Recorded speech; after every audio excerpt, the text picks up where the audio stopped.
Hello.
Hello.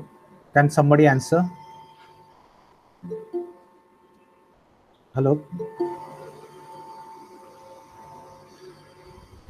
Hello. Yes, sir. Am I audible? Okay. Yes, sir. Audible. Why students are very less?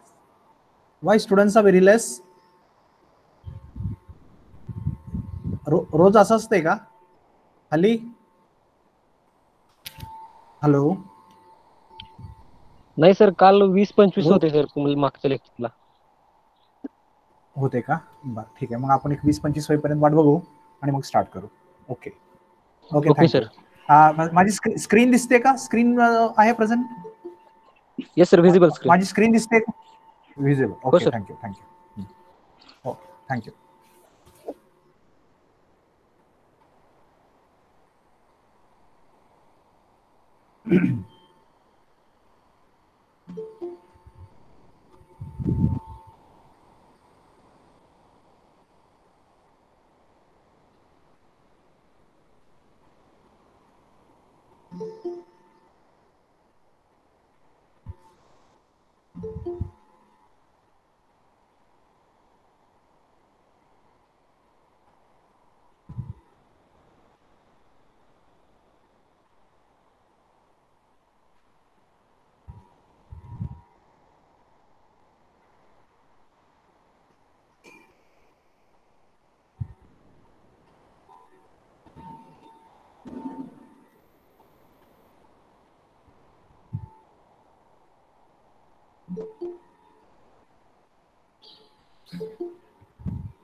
Okay, then We'll start.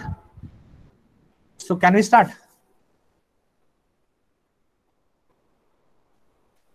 Okay. So we are today going to revise chapter number 2. And as you know, the chapter number 2 is fuel system in SI engine. Very interesting chapter in all, because we know we have almost all our bikes, which generally you people prefer to drive, are of SI type.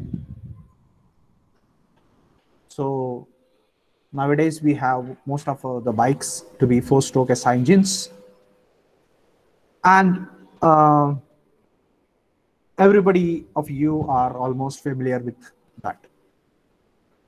So since you're familiar, obviously it will be interesting for you also. So this is the syllabus for chapter number 2, what we have discussed already. Engine fuel requirements, mixture requirements, simple carburetor and additional systems in modern carburetor, compensating devices, calculation of air fuel ratio, exact and approximate methods of calculations of dimensions, and electronic fuel injection system. So these are the points which we have discussed earlier, and let us have a revision. So when we talk of a fuel, basically these are the properties which we require for a fuel for IC engine. It should have a high energy density. We require its combustion qualities to be proper, viscosity, volatility, and it should have good starting characteristics. There should not be any smoke or smell. Then corrosion and wear should be minimum as far as possible. Handling ease and storing ease should be there. Thermal stability should be there. Ease and economic availability should be there. Low deposition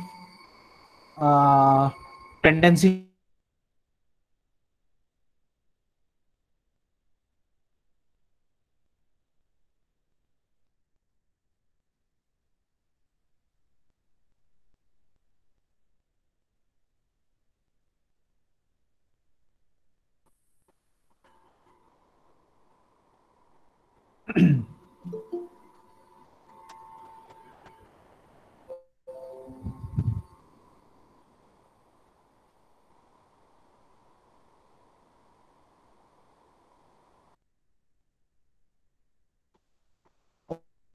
okay.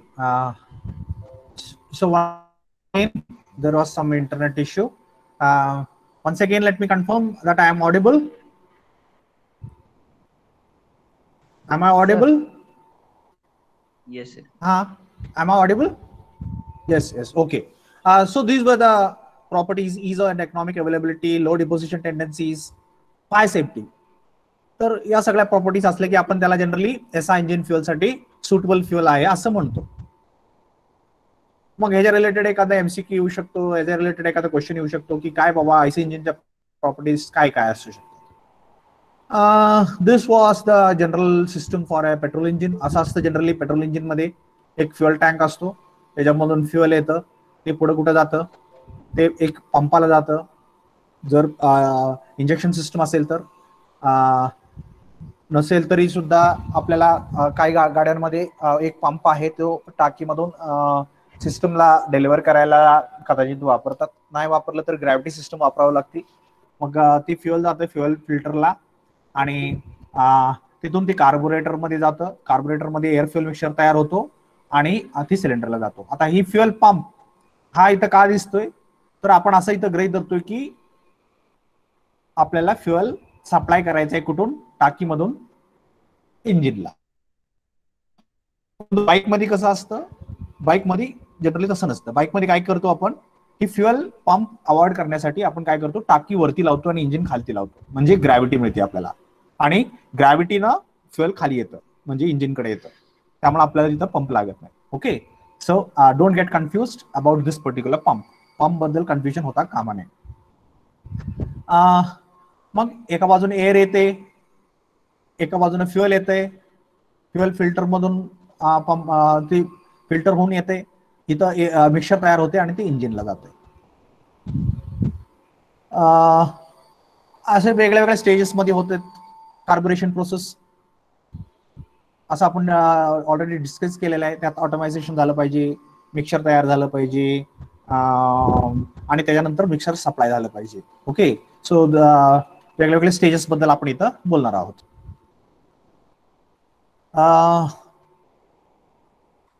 आणि हे सगळं इंजिनच्या बाहेर होतंय, आणि जी mixture preparation इंजिनच्या बाहेर होतंय ते होण्यासाठी आपल्याला कार्बोरेटर नावाचा एक डिव्हाइस लागतोय, आणि तिथं आपल्याला एअर फ्युएल मिक्सर तयार करायचं आहे. मग ते एअर फ्युएल मिक्सर कसं असलं पाहिजे, कधी लीन पाहिजे, कधी रिच पाहिजे. मग ज्या वेळेला लीन असतं त्यावेळेला लीन सप्लाय करता आलं पाहिजे, ज्या वेळेला रिच पाहिजे त्यावेळेला रिच सप्लाय करता आलं पाहिजे. म्हणजे प्रत्येक कंडिशनला सॅटिस्फाय करता आलं पाहिजे, आणि शेवटी ते इंजिनला पोचत करता आलं पाहिजे. So that should be the requirement. मग आपल्याला काय मिक्सरला आपण लीन असं नाव देतो, काय मिक्सरला आपण रिच असं नाव देतो. आणि लीन किंवा रिच म्हणतो त्यावेळेला इन टर्म्स ऑफ फ्युएल असतं, इन टर्म्स ऑफ फ्युएल असतं. हे मात्र सगळ्यांनी ध्यानात ठेवा की आपण ज्या वेळेला लीन किंवा रिच म्हणतो त्यावेळेला इन टर्म्स ऑफ फ्युएल असतं. कारण आपण ज्या वेळेला लीन म्हणतो त्यावेळेला याचा अर्थ असा आहे की आपली फ्युएल कमी आहे, थेरॉटिकलच्या मानानं फ्युएल कमी आहे. आणि रिच ज्या वेळेला म्हणतो थेरॉटिकलच्या मानानं फ्युएल जास्त आहे, असा अर्थ आहे त्याचा.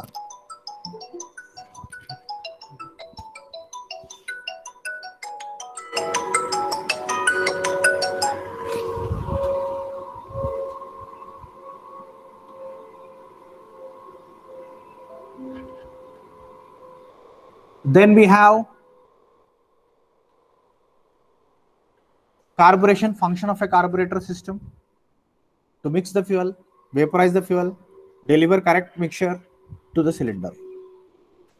ही त्याचे फंक्शन्स आहेत, आणि हे करण्यासाठी आपल्याला एक डिव्हाइस लागते, आणि त्या डिव्हाइसचं नाव आहे carburettor. So carburetor is a device that mixes petrol and air in correct proportion and supplied to the combustion chamber in right quantity. आणि ते करतं काय, atomizes, vaporizes and mixes petrol proper amount of fuel with air as per requirement. आणि असं एक pipe घेतला आपण, त्याच्या आतमध्ये एक वेंचुरी टाकली. आता ही वेंचुरी टाकल्यामुळे काय झालं, इथं एअरची वेलॉसिटी वाढली, आणि एअरची वेलॉसिटी वाढवण्यासाठी प्रेशर ड्रॉप होतो नोझलमध्ये, वेंचुरीमध्ये, आणि त्या प्रेशर ड्रॉपचा आपण युटिलायझेशन करणार आहे. तर इथं आपण बघितलं, इथं एक जेट बसवलंय आपण, इथं वेंचुरी आहे, त्या वेंचुरीमध्ये आपल्याला फ्युएल येणार आहे. तर ही वेंचुरी, ह्या वेंचुरी हे कुठे बसवले, हे ह्या बॅरलमध्ये बसवले वेंचुरी, आणि त्या वेंचुरीच्या सेंटर पोर्शनला आपला जेट ओपन झालाय. आणि according to the barrel alignment we have updraft, horizontal draft and down draft. म्हणजे ह्याच्यामधून एअर कशी वाहते बॅरल मधून, खालून वरती वाहते, वरून खालती वाहते का हॉरिझॉन्टली वाहते, depending on that we have different types of carburettors. तर ही इथं दाखवलंय अपड्राफ्ट मध्ये. इथं बघा इंजेक्शन असं होतंय, इथं इंजेक्शन असं होतंय, इथं इंजेक्शन असं होतंय. इंजेक्शन कसं होतंय ते दाखवलंय. इथं तुम्हाला मल्टिपल बॅरल कार्बोरेटर कसा दिसतो, इथं बघा, इथं परत परत वेंचुरी तुम्हाला दिसतील. ओके, आणि इथं हे मल्टी वेंचुरी कार्बोरेटर्स आहेत, बरोबर, multi barrel multi venturi type of carburettors. तर ही अशा प्रकारे तिची अरेंजमेंट असतं. ही ऑफसेट एक इथं स्टोरेज सिस्टम दिली, आणि याच्यामधून आपल्याला फ्युएल घेतली आपण, ठीक आहे, आणि ह्याला आपण सिंपल कार्बोरेटर म्हणतो. तर ही स्टोरेज सिस्टम आहे, याला आपण फ्लोट चेंबर असं नाव दिलंय. याच्यामध्ये एक फ्लोट असतो. फ्लोटचं काम काय असतं, ज्या वेळेला कमी लेवल होईल त्यावेळेला जास्त फ्युएल आतमध्ये घेणं, आणि ज्या वेळेला प्रॉपर लेवल होईल त्यावेळेला फ्युएल बंद करणं, जेणेकरून हे इथली लेवल आहे ती कॉन्स्टंट राहील आणि इथं प्रेशर ड्रॉप झालं की इथल्या प्रेशर ड्रॉपमुळे फ्युएल बाहेर खेचलं जातं. तर इथं आपल्याला एक आयडल सिस्टम दाखवली, इथं एक थ्रोटल वॉल दाखवला, इथे एक चोक दाखवला. तर ही सगळे सिंपल कार्बोरेटरला आपण जोडतोय. इथं वेलॉसिटीचं काय होतंय हे दाखवलंय. इथं V1 आहे, इथं V2 आहे. तर ही 2 पॉइंटला आहे तो V2 आहे आणि इथं V2 आहे ती वाढणार आहे. तर V2 वाढवण्यासाठी इथं जी P1 आहे त्याच्यापेक्षा P2 कमी होणार आहे. आता ती का कमी होते, तर त्याचं कारण असं आहे की इथं कमी होण्याचं कारण V2 वाढवण्यासाठी म्हणजे वेलॉसिटी वाढवण्यासाठी आपल्याला एनर्जी पाहिजे आणि एनर्जी आपण तयार करू शकत नाही, फक्त it can be converted from one form to another. मग आपण इथं काय केलं, V2 वाढवण्यासाठी pressure energy converted into velocity केलं आणि इथं बॅरोमीटर तुम्हाला वापरलेलं आहे. तर हे दाखवते तुम्हाला की इथं डिफरन्स इन प्रेशर आहे. तर इथं प्रेशर कमी आहे, बरोबर. इथं प्रेशर का कमी झाला, कारण pressure energy has been converted into velocity. तर यात एक वेंचुरी असतं, फ्युएल जेट असतं, ही आपण सगळं डिस्कस केलेलं आहे. मग आपण जी काही सप्लाय करतो मिक्सर, ते रिच असतं किंवा लीन असतं. मग कुठल्या वेळेला कधी कसल्या टाईपचं मिक्सर आपण सप्लाय करतो. आयडलिंग रेंजमध्ये आपण रिच मिक्सर सप्लाय करतोय, पॉवर रेंजमध्ये आपण रिच मिक्सर सप्लाय करतोय आणि क्रुझिंग रेंज म्हणजे मधली रे असते, जे स्पीडोमीटरमध्ये दाखवलेलं असते. मध्ये हिरवा पट्टा दाखवलेला असतो. So that is the economy range. Okay. तर हे कशावरती आहे, ही थ्रोटल ओपनिंग वरती आहे. म्हणजे जसं आपण ऍक्सिलरेटर देतो त्याला थ्रोटल म्हणतो. जसं थ्रोटल आपण जसं ओपन करत जाऊ तर झिरो ओपनिंग म्हणजे कमी ज्या वेळेला आपण थ्रोटल ओपनिंग केलेलं असतं त्यावेळेला आपण मिक्सर जास्त सप्लाय करत असतो, रिच मिक्सर सप्लाय करत असतो. आणि ज्या वेळेला जास्त एकदम थ्रोटल ओपनिंग केलेलं असते त्यावेळेस सुद्धा आपण मिक्सर खूप रिच सप्लाय करत असतो. परंतु मधल्या रेंजमध्ये आपल्याला मिक्सर लीन मिळतं.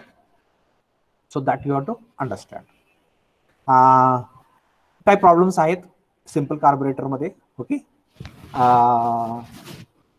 वर्किंग मध्ये, ते वन बाय वन आपण डिस्कस करणार आहोत. तर काय की स्टार्टिंग मध्ये रिच मिक्सर सप्लाय करायला अडचण येते. Mixer provided bye simple carburettor will be lean in starting instead of rich requirement as per requirement.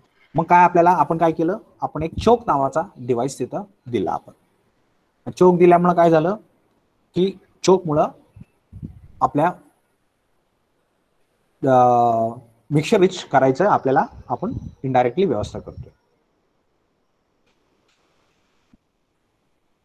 दुसरी अडचण अशी आहे की आयडलिंगच्या वेळेला आपल्याला डिफिकल्टीज तयार होतात. ओके.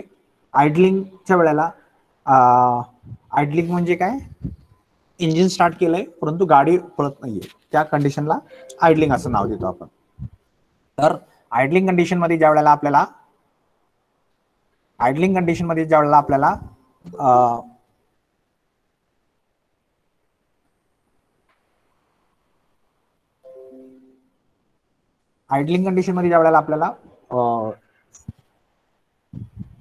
इंजिन तर रन करायचं आहे परंतु गाडी तर पळवायची नाही, मग त्यावेळेला आपल्याला रिच मिक्सर लागतं, परंतु ते रिच मिक्सर देऊ शकत नाही. म्हणून आपल्याला एक सेपरेट आयडलिंग जेट तयार केला गेला, बरोबर, आयडलिंग सिस्टम तयार केली गेली. So that is second difficulty. आणि हे अशी एक सेपरेट आयडलिंग सिस्टम आपण वापरली, आपण परत आणखी डिस्कस करूच. तर आपल्याला सिंपल कार्बोरेटर बरोबर आपल्याला एक मेन मीटरिंग सिस्टम जोडावं लागते, एक आयडलिंग सिस्टम जोडावं लागते, एक ऍक्सिलरेशन सिस्टम जोडावं लागते, एक हाय स्पीड सिस्टम इकॉनॉमायझर सिस्टम जोडावं लागते, एक चोक सिस्टम जोडावं लागते. मग त्यावेळेला ती कम्प्लीट कार्बोरेटर होतो. मग क्वेश्चन जर असेल की सिंपल कार्बोरेटर कम्प्लीट कार्बोरेटर कसा होतो, तर ह्या सगळ्या सिस्टम ऍड केल्यानंतर ते कम्प्लीट कार्बोरेटर होतो. मेन मीटरिंग सिस्टम म्हणजे काय की फ्युएल आतमध्ये येण्यासाठी आपण काय केलं, आतमध्ये एक वेंचुरी दिली, वेंचुरी देऊन आपण एक प्रेशर ड्रॉप तयार केलं आणि ते प्रेशर ड्रॉप वापरून आपण फ्युएल सक करणार आहे. आणि एकदा फ्युएल सक केली आपण आतमध्ये की त्यावेळेला जी काय आतमध्ये फ्युएल येणार आहे that will be your so fuel will be what we'll be doing, we will be providing a venturi, बरोबर. आणि तिथं एक नेगेटिव्ह प्रेशर तयार केलं आणि त्या नेगेटिव्ह प्रेशर रिजन मध्ये आपला जेट दिला. म्हणजे आता जेटचं काय झालं, जेटच्या एका एंडला म्हणजे जेटमधून येणाऱ्या फ्युएल आहे, जेटमध्ये असलेल्या फ्युएल आहे त्या फ्युएल किंवा मेन मीटरिंग सिस्टम मध्ये असलेल्या फ्युएल असं म्हणू आपण त्याला. तर त्या फ्युएलच्या एका एंडला म्हणजे जेटच्या एंडला आपल्याला कमी प्रेशर आहे, दुसऱ्या एंडला ऍटमॉस्फेरिक प्रेशर आहे जे काही जास्त आहे, म्हणजेच प्रेशर डिफरन्शियल तयार झाला आणि त्यामुळे फ्युएल आपण आतमध्ये सक करू शकतो. So that is how we suck the fuel. Choke system आहे, तर चोक सिस्टम आपण काय करतो, आपण एअरची क्वांटिटी सप्लाय कमी करतो, बरोबर. आणि फ्युएल जेवढं यायचं तेवढं येत राहतं, परंतु एअरची सप्लाय कमी झाल्यामुळं फ्युएल आता फ्युएलचं एअरच्या प्रमाणात फ्युएलचं क्वांटिटी जास्त झाली.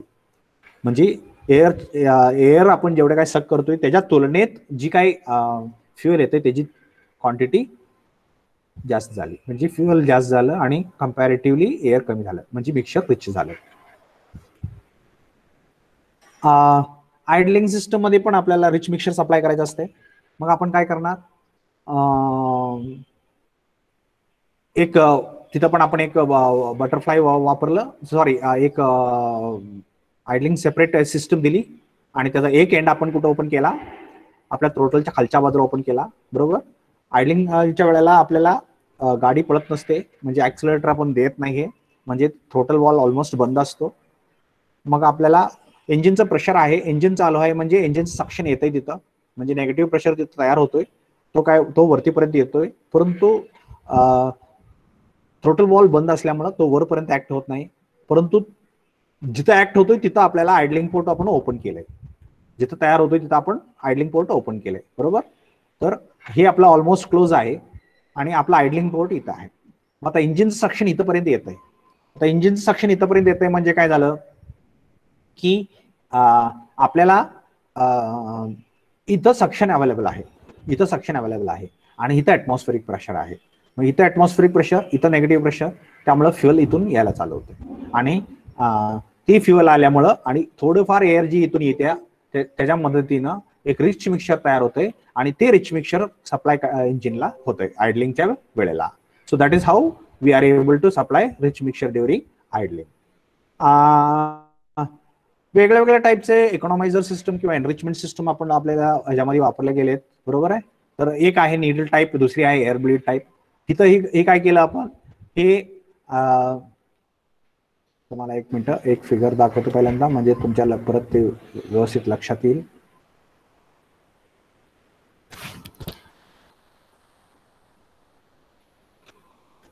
इथं आपण ही जी इथं जाणार आहे ही असं खालनं घेऊया तात्पुरतं, किंवा इथं एक आपण जेट दिलेला आहे इथं, बरोबर. या एंडला आपण एक निडल दिलेला आहे आणि ती निडल कसं असणार आहे, ती निडल असं असणार आहे, बरोबर. ती निडल असं असणार आहे, म्हणजे ही पाईप आहे, ही तुमची फ्युएलला जेटकडे नेणारी पाईप आहे आणि या पाईपमध्ये तुम्ही काय करता, एक निडल टाकताय.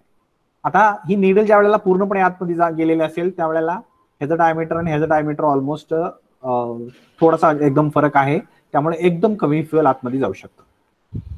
जसं जसं तुम्ही ह्या निडलला वरती वडाल तसं तसं जेटकडे सप्लाय होणाऱ्या फ्युएलची क्वांटिटी वाढत जाईल. आणि निडलचं क्रॉस सेक्शन आपण असं कंटिन्युअसली व्हेरिएबल केलंय, म्हणजे इथं बघा ही ज्या वेळेला असेल त्यावेळेला आपण फुल म्हणतो, म्हणजे पूर्ण प्रमाणात आपल्याला फ्युएल आपण देतोय. आणि जसं जसं आपण त्याला वरती ओढतोय, म्हणजे ही सेक्शन जर ओपनिंगला असेल तर 1/4 असेल, ही सेक्शन असेल तर हाफ असेल ओपन, ही असेल तर 3/4 ओपन असेल आणि ही सेक्शन असेल तर फुल ओपन असेल, असं आपण म्हणतोय. मग त्यासाठी आपल्याला वेगवेगळ्या प्रमाणात याला ओढता येते. बघा इथं बघा ही फुल ओपन आहे त्यावेळेला इथं तुम्हाला गॅप जास्त दिसतो आणि ही खाली गेले इथं गॅप कमी दिसतोय. अर्थ काय झाला, अर्थ असं झाला की ह्या निडल वापरून तुम्ही इनडायरेक्टली फ्युएल कंट्रोल करताय, बरोबर. असे वेगवेगळ्या सिस्टम आपण ह्यासाठी वापरतो. तर परत पुढची सिस्टम आहे ती ऍक्सेलरेशन सिस्टम. तर ऍक्सेलरेशन सिस्टम का वापरावं लागते, कारण आपण ज्या वेळेला ऍक्सेलरेट करतो त्यावेळेला आपल्याला फ्युएल वाढवायचे असते, परंतु अचानक ज्या वेळेला आपण ऍक्सिलरेटर देतो त्यावेळेला सडनली काय होतंय की सडनली एअरची बटरफ्लाय आपण बॉल ओपन करतोय परंतु अचानक एअर क्वांटिटी वाढू शकत नाही बॅरल मधून फ्लो होणारी, आणि त्यामुळे एक डिप तयार होते तिथं, म्हणजे एक निगेटिव्ह प्रेशर तयार होते. आणि परंतु जी फ्युएल येणार आहे ती फ्युएल ची जी इनर्शिया असल्यामुळं तिथं ती लगेच रिस्पॉन्ड करू शकत नाही, कारण इट इज अ फ्लुइड. परंतु कंपॅरेटिव्हली एअर आहे, एअर जास्त लवकर प्रमाणात रिस्पॉन्ड करू शकतो. म्हणजे एअरची क्वांटिटी वाढली पाहिजे त्या प्रमाणात, परंतु फ्युएलची क्वांटिटी अचानक वाढली नाही. त्यामुळे तिथे एक रिच मिक्सचर सप्लाय व्हायच्या ऐवजी एक लीन मिक्सचर सप्लाय होण्याची टेंडन्सी असते. कधी ज्यावेळेला आपण ऍक्सिलरेटर दिल्यानंतर आपल्याला काय अपेक्षित आहे, रिच मिक्सचर तयार होणं, परंतु होते काय, लीन मिक्सचर. आणि हा प्रॉब्लेम सॉल्व्ह करण्यासाठी आपण एक सेपरेट ऍक्सिलरेशन पंप वापरला, बरोबर आहे. तर ही ऍक्सिलरेशन पंप काय आहे, इथे एक आपल्याला एक पिस्टन आणि सिलेंडर टाईप अरेंजमेंट आहे आणि ही तुमचा ऍक्सिलरेटरला जोडलेला आहे. मग ज्या वेळेला तुमचं ऍक्सिलरेटर देता त्यावेळेला काय होतं, ही जी पिस्टन आहे खाली जातो आणि ही जी फ्युएल आहे ती एक जेट मधून, एक वेगळ्या जेट मधून तुम्हाला ही सप्लाय होते, बरोबर. तर एक मोमेंटरी फ्युएल सप्लाय आपण विथ ऍक्सिलरेशन सिस्टम मधून देतोय, आणि ती किती असतं, ह्या सिलेंडरचा व्हॉल्यूम एवढा असतं, बरोबर. मग ज्या वेळेला आपण ऍक्सिलरेटर दाबतो त्यावेळेला ही सिस्टम वर्किंग होते. त्यामुळे बघा बरेच वेळेला आपल्याला खूप जास्त पॉवर पाहिजे त्यावेळेला आपण पेडलिंग करतो म्हणजे काय करतो, ऍक्सिलरेटर एकदा, दोनदा, तीनदा, चारदा असं भरपूर वेळा दाबतो. मग काय होतं, प्रत्येक वेळा ती दाबलं की प्रत्येक वेळेला ही भरलं जाते आणि तेवढ्या प्रमाणात फ्युएल एक्स्ट्रा सोडली जाते. म्हणजे पेडलिंग करताना आपण ऍक्च्युअली आपल्याला न कळत ह्या गोष्टी करतोय, बरोबर. काय करतोय तर आपण एक्स्ट्रा फ्युएल सिस्टम मध्ये सोडतोय ऍक्सिलरेशन सिस्टम वापरून. पॉवर एनरिचमेंट सिस्टम, बरोबर. आपल्याला पॉवर वाढवायचे, मग त्यासाठी आपला जे इथं बघा, इथं तुम्हाला ही निडल दिसते, बरोबर. ही निडल जशी आतमध्ये जाईल किंवा बाहेर येईल तसं तुमची फ्युएलची येणारी क्वांटिटी आहे ती कमी किंवा जास्त झाली. Power enrichment system. नंतर आपल्याला काय कॉम्पेन्सेटिंग डिव्हाइसेस वापरावं लागतात. आता हे काय आहे कॉम्पेन्सेटिंग डिव्हाइसेस? कॉम्पेन्सेटिंग डिव्हाइसेस म्हणजे जी जो प्रॉब्लेम आपल्याला ह्याच्यामध्ये येतोय तो ओव्हरकम करण्यासाठी आपल्याला कॉम्पेन्सेटिंग डिव्हाइसेस वापरलं. आपण सिम्पल कार्बोरेटरच्या डेफिशियन्सी मध्ये किंवा problems faced by simple carburettor मध्ये जिथे स्टडी केलं आपण, तिथं काय म्हणालं होतं, इथं बघा आपण ती परत लिहिलंय. The main metering system alone will not be sufficient to take care of the needs of the engine. Therefore, certain compensating devices are usually added to carburetor along with the main metering system so that the supply of the mixture with the required air fuel ratio can be done. Number of compensating devices are used. बरोबर.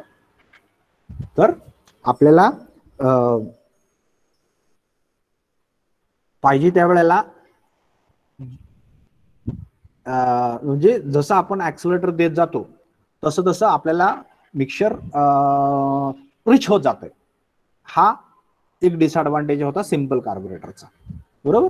मग आता हा disadvantage जर आपल्याला दूर करायचा असेल तर मग आपल्याला काय करायला पाहिजे, आपल्याला जसं ऍक्सिलरेटर देतोय तसं तसं तसं मिक्सचर जर रिच होत जात असेल तर आपल्याला आपली सिस्टम कशी डिझाईन आहे, आपली सिस्टम आपण काय म्हणालो की आपले क्वांटिटी गव्हर्निंग आहे. क्वांटिटी गव्हर्निंग म्हणजे आपण ऍक्सिलरेटर दिला की जास्त क्वांटिटी मिक्सचर आतमध्ये जायला पाहिजे आणि ऍक्सिलरेटर कमी दिला की कमी क्वांटिटी मिक्सचर आतमध्ये जायला पाहिजे, बरोबर. क्वांटिटी चेंज करतोय आपण पॉवर चेंज करण्यासाठी, ना की क्वालिटी. परंतु इथं काय होतंय, क्वालिटी चेंज होत आहे आणि ती क्वालिटी चेंज होऊ नये म्हणून आपल्याला कॉम्पेन्सेटिंग डिव्हाइसेस वापरावे लागतात. आणि त्यात एवढे ही सगळे कॉम्पेन्सेटिंग डिव्हाइसेस आपण आहेत आपल्याकडे.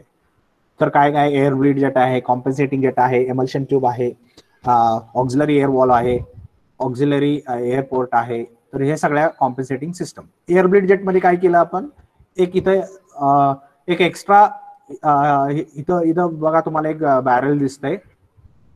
तर ह्या बॅरल मध्ये सुरुवातीला बघा इथं एवढं फ्युएल, यात पण एवढं फ्युएल, यात पण एवढं फ्युएल राहणार सुरुवातीला आपण इंजिन स्टार्ट करायचं चालू करायच्या अगोदर. एकदा का चालू केलं की काय झालं, इथून पण फ्युएल आलं, इथून पण फ्युएल गेलं आणि सगळं सक झालं. परंतु आता इथं सप्लाय द्यायला पुढे काय नाहीये कारण कनेक्ट केलेलं नाही कशाला, ही कनेक्टेड टू ऍटमॉस्फिअर आहे. ओपन टू ऍटमॉस्फिअर आहे. म्हणजे आता इथून एकदा काय यातलं फ्युअल संपलं की इथं दुसरं कुठून येणार नाही फ्युअल, इथं फक्त एअर असेल. मग काय होईल, जसं जसं हे कंटिन्युअसली चालू राहील तसं जसं काय होईल, इथल्यातलं एकदा फ्युअल संपलं की यातून फक्त पुढे एअर यायला चालू होईल, म्हणजे मिक्सचर लीन व्हायला चालू होईल. आणि आपल्याला प्रॉब्लेम काय होता, मिक्सचर रिच होत होतं आणि आपल्याला काय करायचं आहे, लीन करायचं. मग आपण इथनं एअर सप्लाय करून त्याला लीन केलं आणि ह्या सिस्टमचं नाव आहे एअर ब्लीड सिस्टम.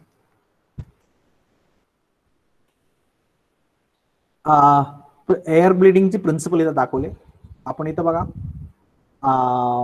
इथं काय केलंय, आता ही फक्त आपण सक केलं तर ह्यातनं काय येणार आहे, फक्त फ्युएल येणार आहे. परंतु आता नंतर काय केलं आपण, इथं एक पाईप इथं जोडली, एक्स्ट्रा पाईप जोडली आणि सुरुवातीला मग यातलं एवढं आहे तेवढंच, म्हणजे सुरुवातीला जर बघितलं तर इथं एवढं एवढं एवढं जेवढं जे यातली लेवल आहे तेवढीच लेवल यात पण फ्युएलची आहे, बरोबर, कारण ही इथनं ओपन आहे आणि इथनं इकडे फ्युएल जाणार आहे. परंतु जसं जसं आपण यातनं सक करत जाऊ तसं यातलं फ्युएल संपेल आणि ही ओपन टू एअर असल्यामुळे यातनं परत फक्त एअर येत जाईल. म्हणजे आता येणार ह्यातनं काय येणार आहे, एअर फ्युएल प्लस वेपर येणार आहे, सॉरी एअर प्लस फ्युएल येणार आहे. अगोदर काय होतं, येत होतं फक्त फ्युएल येत होतं. आणि हा प्रिन्सिपल आहे एअर ब्लीडिंगचा. Auxiliary air valve, auxiliary air valve मध्ये काय आपण केलंय, इथे एक वॉल जोडले आणि ह्या वॉल मधून काय केलं आपण, ही वॉल अशा प्रमाणे सेट केल्या, स्प्रिंग लोडेड वॉल आहे ती अशा प्रकारे सेट केल्या की इथं जी काय प्रेशर आहे ही एक ठराविक प्रेशरच्या पुढे गेलं, जास्त कमी झालं की ही वॉल ओपन होईल आणि ती एअर सप्लाय करेल. म्हणजे जसं जसं आपण ऍक्सेलरेट देतो तसं तसं एअरची क्वांटिटी वाढल्यामुळं आपल्याला प्रेशर ड्रॉप आहे तो जास्त मिळतोय आणि जास्त प्रेशर ड्रॉप मिळाला की आपल्याला ही वॉल ओपन होतोय आणि ह्यातून मग एअर यायला चालू होते, बरोबर. तर इथं इथं जेवढ्या प्रमाणात आपल्याला डिप आहे, प्रेशर ड्रॉप आहे, तेवढ्या प्रमाणात आपल्याला इथून एअर जास्त प्रमाणात यायला चालू होते. ही ऑक्झिलरी पोर्ट आहे. ऑक्झिलरी पोर्ट मध्ये आपण काय करतोय की ऑक्झिलरी वॉल सारखेच काम करते. इथं काय केलं, एक बटरफ्लाय बॉल आहे आणि जसं आपण ऍक्सेलरेटर देतो, ऍक्सेलरेटर जसं देत जाऊ तसं तसं काय होणार, ही जसं आपण ऍक्सेलरेटर देत जाऊ तसं ही वॉल आहे तो, सॉरी ही बटरफ्लाय वॉल आहे तो ओपन होईल आणि बटरफ्लाय ओपन झाला की हा ह्याच्याबरोबर ह्यातून पण एक्स्ट्रा एअर घेऊन इकडे सप्लाय करेल. मग एक्स्ट्रा एअर आपल्याला सप्लाय होण्यासाठी ह्याचा वापर होतो इथं, बरोबर. तर हे झाले ऑक्झिलरी पोर्ट. हे तुमची कॉम्पन्सेटिंग जेट. कॉम्पन्सेटिंग जेट काय केलं आपण, एक आपला मेन जेट आला, ही मेन जेट आहे आणि एक कॉम्पन्सेटिंग जेट पण वापरली आणि ही कॉम्पन्सेटिंग जेट इथे कॉम्पन्सेटिंग वेलला जोडलेली आहे आणि ती वेल ऍटमॉस्फिअरशी कनेक्टेड आहे, ऍटमॉस्फिअरशी कनेक्टेड आहे. मग ऍटमॉस्फिअरचा जी काही आपल्याला सुरुवातीला बघा, यात पण एवढं फ्युएल असेल, यात पण एवढं फ्युएल असेल, यात पण एवढं फ्युएल असेल, कारण यात पण एवढं फ्युएल आहे, कारण इथले लेवल सगळी सेम राहणार. परंतु एकदा का इंजिन चालू झालं की ह्याला सप्लाय करायला ही सिस्टम आहे, परंतु ह्याला सप्लाय करायला इथे एक आपण रेस्ट्रिक्टेड ऑरिफाईस वापरल्यामुळे इथं सप्लाय होत नाहीये. मग काय झालं, इथून नंतर परत एअर यायला चालू होतं. मग इथून फ्युएल येणार, इथून एअर येणार आणि त्यामुळे जी काही मिक्सचर सप्लाय होणार आहे तो लीन होणार आहे. म्हणजे ही कॉम्पन्सेटिंग जेट सिस्टम झाली. मग ती कॉम्पन्सेटिंग जेट सिस्टम मध्ये मेन जेट आहे ते एअर फ्युएल रेशो काय होतोय, फ्युएल एअर रेशो काय होतोय, तर फ्युएल एअर रेशो इकडे वाढतोय आणि कॉम्पन्सेटिंग जेट मध्ये ती कमी कमी होत जाते, बरोबर. आपण फ्युएल एअर रेशो बद्दल बोलतोय, fuel to air ratio, not air to fuel.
Okay, am I audible now? Can somebody Yes, confirm? sir. How much time I was my connection was lost? Hello? How much time my connection was lost? Can anybody confirm? Hello? Hello? Sir, two Somebody to three confirm? minutes. Okay, only 2 to 3 minutes. No problem at all. Then. Okay. So this is the compensating jet curve, what we have shown over here. So what happens when the compensating jet is used? That is, the main jet is applying the fuel air ratio is going to increase, and compensating jet fuel air ratio is going to decrease, and therefore we will have a constant air fuel ratio. So that is how what is our aim. Finally, we want to maintain the air fuel ratio. So that is what is depicted from this understood from this particular graph. या graph वरून आपल्याला ती गोष्ट समजते. Jet असा असतो बरोबर, कॉम्पन्सेटिंग sorry emulsion tube असं असतं. तर एमल्शन ट्यूब मध्ये काय आहे की एमल्शन तयार करायचं आहे, आणि एमल्शन तयार करण्यासाठी आपल्याला काय केलं, इथून आत एअर आतमध्ये जाते आणि ती एअर आतमध्ये घुसते ह्या होल्स मधून, आणि आतमध्ये फ्युएल आहे त्या फ्युएल मध्ये मिक्स होते, एमल्शन तयार होते, आणि इथून फक्त फ्युएल यायच्या ऐवजी एमल्शन येत आहे बरोबर. तर ती एमल्शन बघा इथं दाखवलंय, इथं एअर येते, एअर या होल्स मधून आतमध्ये घुसते आणि एमल्शन तयार होऊन एमल्शन जात आहे. अगोदर फक्त फ्युएल जात होतं, आता एमल्शन तयार जात आहे, कारण आता ह्या होल्स मधून एअर सुद्धा येते. तर emulsion tube type of compensating system मध्ये काय होतंय हे या स्लाइड वरून तुम्हाला समजेल. तर हे एमल्शन ट्यूब सिस्टम आहे. Okay sorry, I am going back. हे back suction control mechanism. Back suction control mechanism मध्ये आपण काय करतो, तर जी काय आपल्याला मिक्सर सप्लाय होणार आहे, तर ती मिक्सर जी आहे ती आपण screen is not visible. Okay sorry.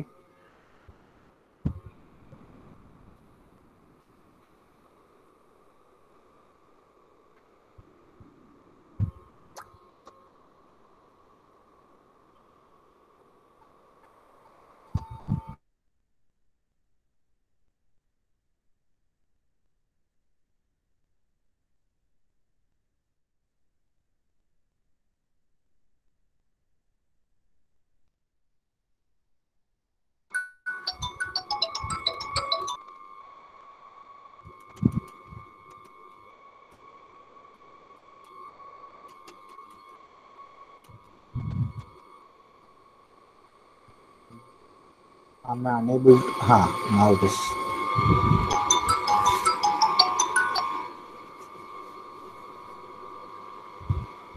Okay.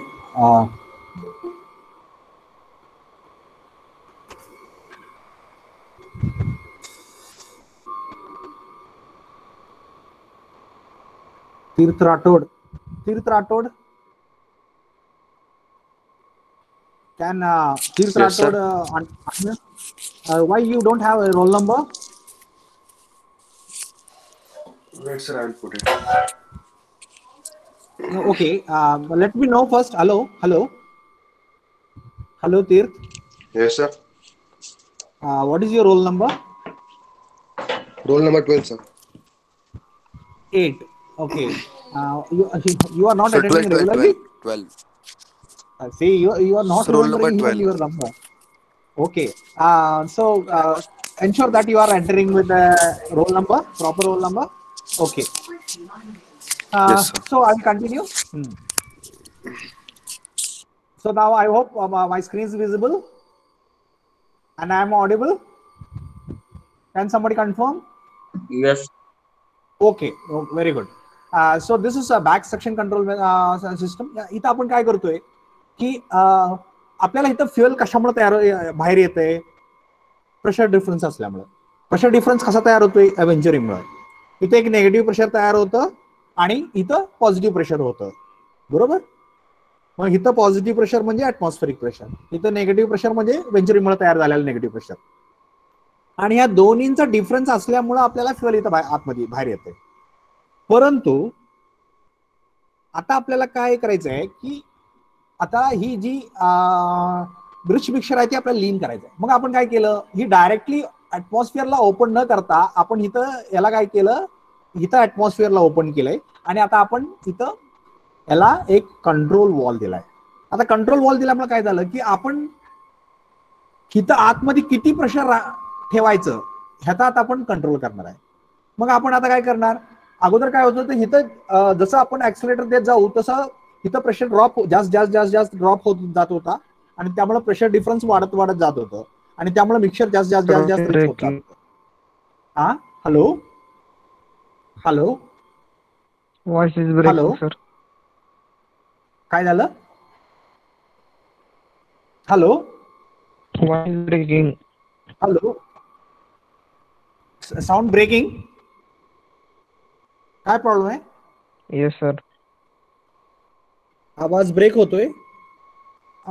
एक तर तुमच्याकडे किंवा माझ्याकडे दोघांकडे कोणाकडे तरी आपल्याला ते इंटरनेटचा इश्यू असेल, कारण आता मी सुद्धा माझ्या पर्सनल ह्याच्यावरनं करतोय, पण आता एकंदरीत असं दिसतंय की आता सुद्धा माझा सुद्धा कट झालता बघा, मध्येच सगळं कनेक्शन केलं आणि आलं. तसं तुमच्याकडे पण कदाचित थोडासा प्रॉब्लेम असू शकते. सगळ्यांना प्रॉब्लेम आहे का आवाजाचा, बाकीच्यांना क्लिअर आहे का, आदर्श ऑडिबल, मधूनच कट होत आहे, आवाज कट होतोय, थोडासा इंटरनेटचा इश्यू दिसतोय. पण ठीक आहे, आता असू द्या. आपण तुम्हाला जे काही डाऊट विचारायचे ते शेवटी तुम्ही परत विचारू शकता, बरोबर. तुम्हाला जे व्यवस्थित समजलं नाही, कारण आपण हे सगळं एकदा डिस्कस केलेलं आहेच, पण त्यातनं आणखी काय राहिलं किंवा तुम्हाला परत विचारायचं असेल तर मी शेवटी तुम्हाला टाइम देतो, त्यावेळेला परत विचारा, बरोबर. किंवा मला सांगा, आता पहिल्यापासूनच आवाजाचा प्रॉब्लेम आहे का आता आवाजाचा प्रॉब्लेम आहे फक्त, आता आलाय, नाही सर आता आता होत आहे.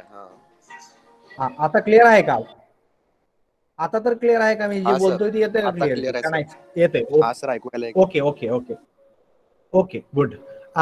Okay will one second repeat them. तर ही एमल्शन ट्यूब बद्दल बोलत होतो आपण.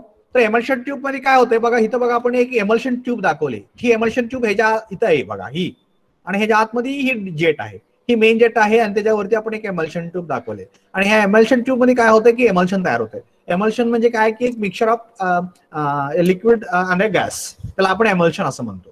तर ती एमल्शन कसं तयार होतंय ते इथं दाखवलंय. ह्या केसमध्ये काय दाखवलंय की इथं आता फक्त फ्युअल आत येते, बरोबर, फ्युअल बाहेर येते, बरोबर. म्हणजे ही एमल्शन ट्यूब वर्किंग मध्ये नसताना फक्त फ्युअल बाहेर येते. आणि आज समजा ही एमल्शन ट्यूब जर वर्किंग असेल तर काय झालं, आता इथून आता एअर यायला चालू होते, एअर यायला चालते, कारण इथून खालून एअर सप्लाय आहे, त्याला ह्या एमल्शन ट्यूबला कुठून एअर सॉरी फ्युअल सप्लाय आहे, ह्या एमल्शन ट्यूबला कुठंच फ्युअल सप्लाय नाहीये. ह्या ट्यूब मधूनच ह्या जेट मधून ह्या सिस्टम मधूनच बाहेर आली तरच इथं फ्युअल येणार आहे. परंतु ही ओपन टू एअर आहे, म्हणजे इथे एअर येऊ शकतंय परंतु फ्युअल नाही येऊ शकत. मग एकदा का ह्यातलं फ्युअल संपलं की त्याच्यानंतर ह्यातनं एअर आतमध्ये यायला चालू होते आणि मग काय होतंय की एअर ह्या फ्युअल मध्ये मिक्स होते आणि इथं एअर आणि फ्युअल बाहेर सप्लाय व्हायला चालू झाली. म्हणजे या केसमध्ये फक्त फ्युअल सप्लाय होते आणि इथं एमल्शन सप्लाय होते आणि ह्या सिस्टमला आपण एमल्शन ट्यूब असं म्हणतो, बरोबर. तर ती this is how it works. Okay, ही बॅक सक्शन कंट्रोल मेकॅनिझम आहे. बॅक सक्शन कंट्रोल मेकॅनिझम मध्ये आपण काय केलं, ही तुमची नेहमीची सिस्टम, बरोबर. इथून फ्युअल येते, मग आपण आता काय केलं, ही एक पाईप इथं जोडली, ही कुठं इथं नेगेटिव्ह प्रेशरला आणि एक पॉझिटिव्ह प्रेशरला.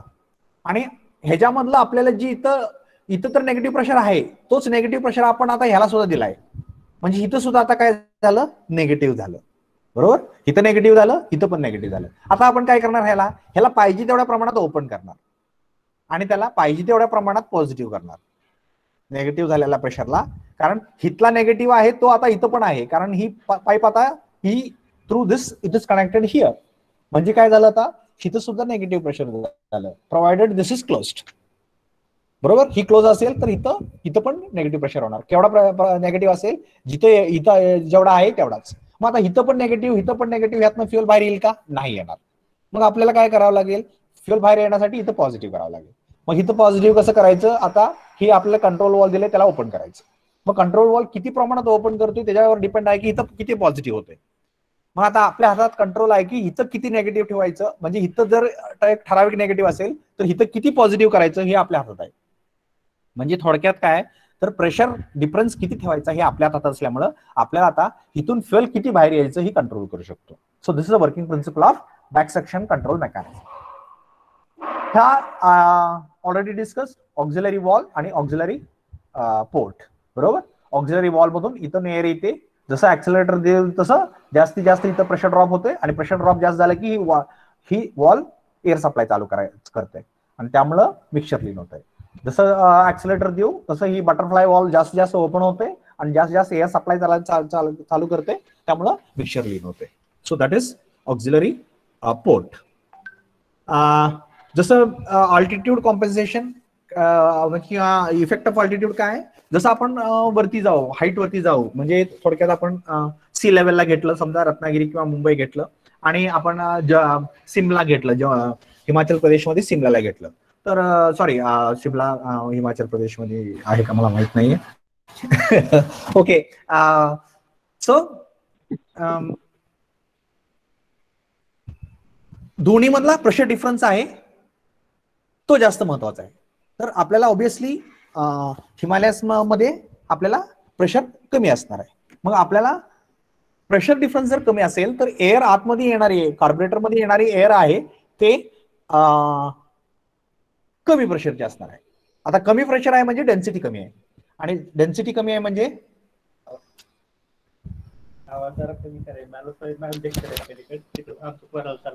बर ओके ओके. सो whenever आपल्याला जर एअर प्रेशर कमी ठेवला आपण, प्रेशर जर कमी ठेवला आपण, म्हणजे प्रेशर जर बाहेरचा कमी झाला तर काय काय होणार आहे, आतमध्ये एअर येणारे एअरची डेन्सिटी कमी होणार आहे.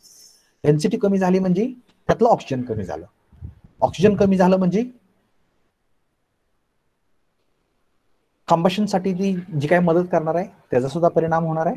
प्लस मध्ये ती प्रेशर कमी असल्यामुळं आतमध्ये जी काय प्रेशर ड्रॉप होणार आहे त्याच्यावरती पण इफेक्ट होणार आहे, कारण ऑलरेडी ती लो आहे, ती अजून किती वेंचुरीमुळे लो होणार. प्रेशर जास्त होतं त्यावेळेला वेंचुरीचा इफेक्ट होता, तेवढा इफेक्ट आता नसणार आहे. बरोबर, आणि हे जनरली कुठं आपल्याला जास्त प्रमाणात ही जाणवतो हा इफेक्ट, जर आपण जर तो ती इंजिन जी आहे ती जर आपण समजा एका विमानात वापरलं, तर त्या विमानात जर वापरलं आपण, तर इंजिन जसं वरती विमान जसं वरती जाईल तसं तसं काय होणार,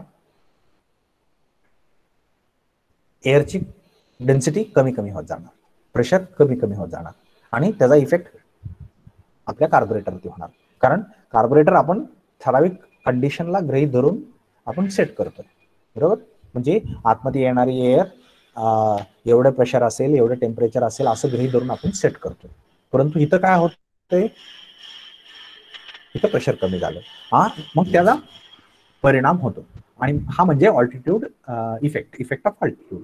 आणि ह्याला ओव्हरकम करण्यासाठी म्हणजे थोडक्यात काय, तर जसं जसं वरती जाईल तसं तसं प्रेशर ड्रॉप जी काय होणार आहे ती झाल्यामुळं मिक्सर रिच होत जातं, जास्त रिच होत जातं.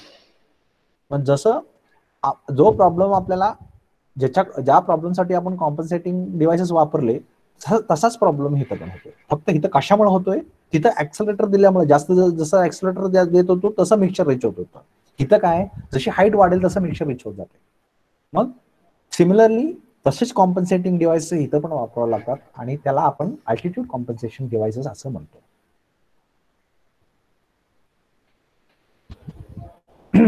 दुसरा एक ट्रबल आहे आयसिंग ट्रबल. आयसिंग ट्रबल म्हणजे काय, की ज्या वेळेला कार्बोरेटरच्या आतमध्ये म्हणजे समजा प्रिफरेबली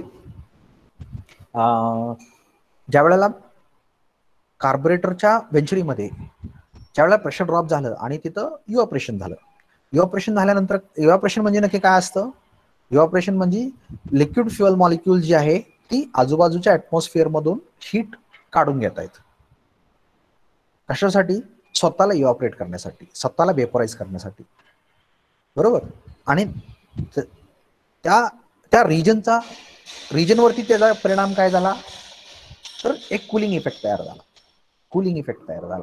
म्हणजे ज्या वेळेला इव्हॅपोरेशन होतं त्यावेळेला तिथं कुलिंग इफेक्ट तयार होतो. जसं आपण मडक्यामध्ये पाणी टाकलं की मडक्यामध्ये काय झालं की मडक्याच्या वरच्या बाजूला जी काही वॉटरचं इव्हॅपोरेशन होणार आहे त्याच्यामुळे काय झालं, ती इव्हॅपोरेशन होण्यासाठी जी हीट लागणार आहे ती आतमधून घेतली गेली आणि म्हणून मडक्यातलं पाणी थंड झालं.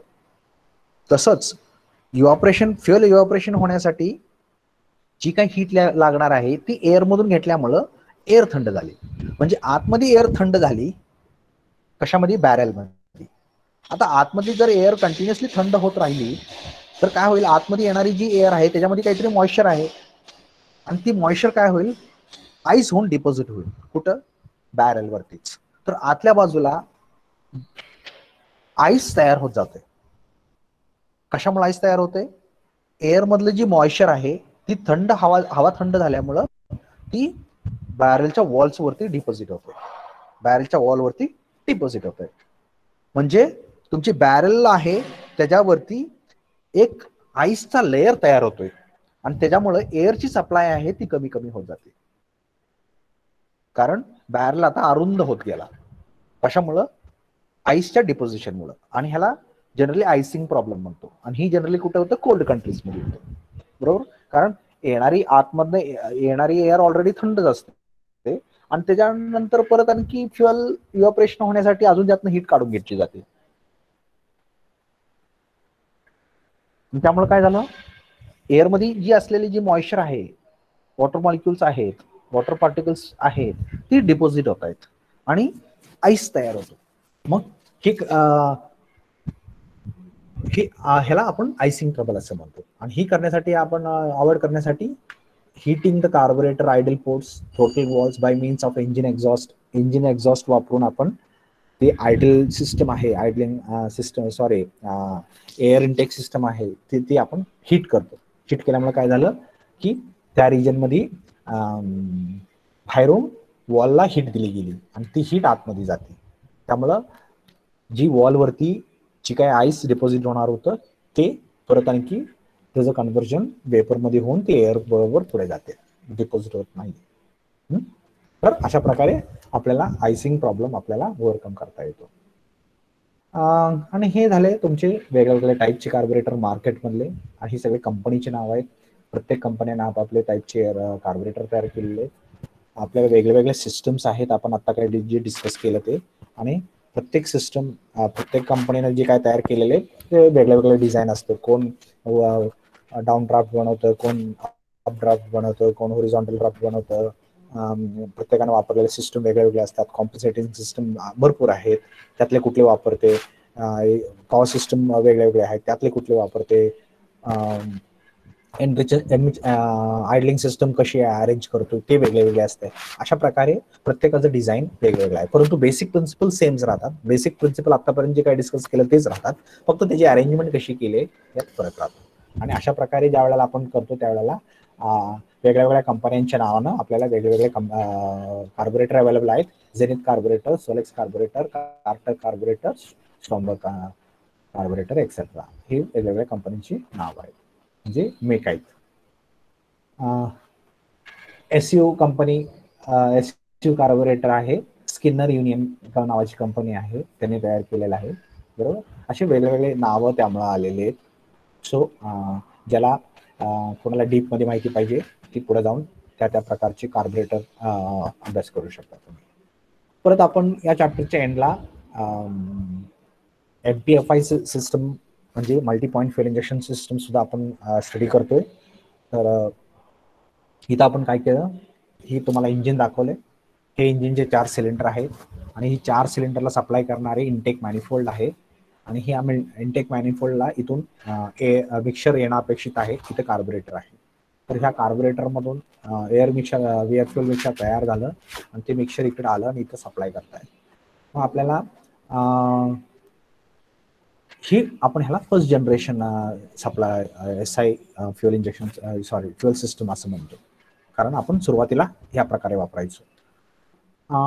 आता आपण काय सेकंड जनरेशन सिस्टम मध्ये आपण म्हणजे आपण आता मॉडिफाईड व्हर्जन काय वापरतोय सेकंड जनरेशन. तिथं आपण काय केलं, आता कार्बोरेटर न वापरता इथं जी काही कार्बोरेटर आहे आणि कार्बोरेटरला भरपूर प्रॉब्लेम्स असल्यामुळं आणि कधी कधी काय होतं की एक प्रॉब्लेम सॉल्व्ह करायला गेला की दुसरा प्रॉब्लेम तयार होतो, दुसरा प्रॉब्लेम सॉल्व्ह करायला गेला की पहिला प्रॉब्लेम तयार होतो, असं कारण त्याची रिक्वायरमेंट्स कॉन्ट्ररी असतात. म्हणजे एखादी गोष्ट वाढली की म्हणजे जसं काय उदाहरणार्थ समजा पॉवर आपल्याला पाहिजे, पॉवर पाहिजे तर फ्युएल जास्त द्यायला लागतं, फ्युएल जास्त द्यायचा प्रयत्न केला तर एक्झॉस्ट गॅसेस वाढतात, म्हणजे पोल्युशन वाढतंय. मग पोल्युशन कमी करायला गेलं तर फ्युएल कमी करायला लागते आणि फ्युएल कमी केलं तर पॉवर कमी मिळते. मग अशी कॉन्ट्ररी रिक्वायरमेंट्स असले की मग आपल्याला प्रॉब्लेम येतो. मग आपण त्यासाठी काय केलं की हे कार्बोरेटरच आपण रिमूव्ह करू, कार्बोरेटरच्या ऐवजी दुसरं काय असं वापरू शकतो का ज्याच्यामुळे मध्ये आपल्याला आपल्याकडे कंट्रोल असेल की कधी किती फ्युएल सप्लाय होईल. आणि त्यासाठी आपण हा फ्युएल सप्लाय आपण आपल्या हातात घेतला with the help of injection system. मग आपण एक इंजेक्टर वापरलं आणि त्या इंजेक्टरच्या मदतीनं आता आपण कुठल्या वेळेला किती फ्युएल सप्लाय करायचं आहे हे आपण इंजेक्टरच्या मदतीनं कंट्रोल करतो. आतापर्यंत आपल्या हातात नव्हतं कारण कार्बोरेटर स्वतःच ती गव्हर्न करत होता, वेगळ्या वेगळ्या कंडिशनच्या हिशोबानं वेगळ्या वेगळ्या पॅरामीटर सेन्स करून त्या हिशोबानं तो कंट्रोल करत होता. आता आपण काय करणार आहे, आता ती गोष्ट आपल्या हातात घेणार आहे. मग ही आता एक इंजेक्टर आहे आणि इंजेक्टर जेवढं इंजेक्ट करेल तेवढ्या प्रमाणात मिक्सर तयार, तशा प्रकारचं मिक्सर तयार होईल आणि ती पुढे जाईल. मग आपण ह्याला इथं आपण आपल्या पद्धतीनं आपल्याला कंट्रोल करायचं आहे, बरोबर. तर त्यासाठी आपण इथं फ्युएल इंजेक्शन सिस्टम वापरणार आहे. तर हा झाला सेकंड जनरेशन. आता ह्यात व्हेरिएशन्स काय काय आहेत तर आपण कुठं कुठं फ्युएल इंजेक्शन ती झालं सेकंड जनरेशन. आणि थर्ड जनरेशन मध्ये आता काय केलं आपण, पुढचं जनरेशन. इथं सेकंड जनरेशन मध्ये काय होतं की एक सिंगल कार्बोरेटरच्या ऐवजी आपण एक इंजेक्टर वापरला, बरोबर. तो होता सेकंड जनरेशन. आणि थर्ड जनरेशन मध्ये आपण काय केलं की प्रत्येक सिलेंडरला आता एक वेगळा इंजेक्टर दिला. कारण इथं काय होत होतं, इथं ज्या वेळेला मिक्सर तयार होत होतं तर इथून ही जी अंतर आहे ते इथनं या अंतराच्या तुलनेत जास्त आहे. आणि अंतर जसं वाढेल आपल्याला माहिती आहे, आपण ऑलरेडी डिस्कस केलेलं आहे एक्झाम्पल, जसं आपल्याला पाण्याच्या टाकीपासून घर लांब जाईल तसं आपल्याला पाणी कमी प्रेशरने मिळतं कारण प्रेशर ड्रॉप होतो. म्हणजे इथं प्रेशर ड्रॉप जास्त आहे आणि इथं प्रेशर ड्रॉप कमी आहे. आता प्रेशर ड्रॉप कमी आहे म्हणजे जास्त फ्युएल मिळणार आणि इथं प्रेशर ड्रॉप जास्त आहे म्हणजे इथं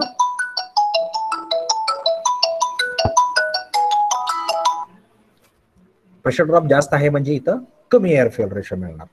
तर ही आपल्याला प्रॉब्लेम येत होता. म्हणून आपण काय केलं, तिथं काय केलं,